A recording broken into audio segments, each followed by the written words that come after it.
In this video, we will be talking about the 6 factors that can change demand. So a change in demand means that there is something that makes consumers want to buy different things at each price. So the first one is income, and that's what people spend their money on, whether they have more money or less money. So for normal goods, this is when consumers want more of something as they get richer. So for example, as my income goes up, I want to buy more toys. These specific toys bring me a lot of joy. So inferior goods is when consumers want less of a product as they get richer. So in this example, the inferior goods are these cheap knockoffs of like the real deal, because now I can afford better toys than these cheaply made ones. And those eyes, they're kind of creepy. Next we have consumer taste, and this is when demand goes up because of popularity. This can be like brands collabing with a famous person, and then because a lot of people know that person, they want to buy that brand because it's cool now.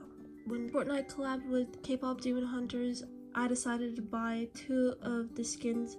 I actually don't play Fortnite at all, my brother does, but I couldn't resist. I really wanted the skin. And this is one example of how a famous movie was able to attract more demand when collabing with a game. Next up we have market size, and this is where the number of buyers changes.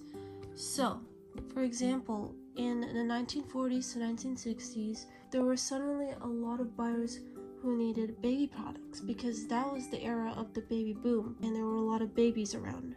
This increased the demand of baby products, and then this can change again years later where not much babies around anymore. It just keeps changing.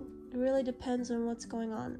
So consumer expectations is all about getting ready for what's ahead in the future. So a person might think that future prices could go up, so they decide to buy something now while it's cheap. Right now, it's September. Let's say I want to go to New York City for Christmas. I know for a fact that a lot of people want to travel during that time, which means plane tickets will probably go up a lot. I'm going to decide to buy plane tickets now while it's September. I don't really think a lot of people travel during September, which means plane tickets are not going to be as expensive. So I'll buy it now. Complementary goods are goods that are often seen together and used together.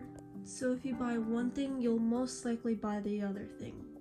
So for example, I want to garden and I bought some flowers. And in order for me to keep these flowers growing, I'll probably need a watering can. So the complementary goods is the watering can and flowers. And finally, we have substitute goods. This is where some products can be interchangeable, where you can often find many options of the same product. For example, you and your friend want to have a sleepover and you're looking for some chips. Well, there's a lot of option for chips, but you don't want to spend that much money. So you pick the brand that's the cheapest of all.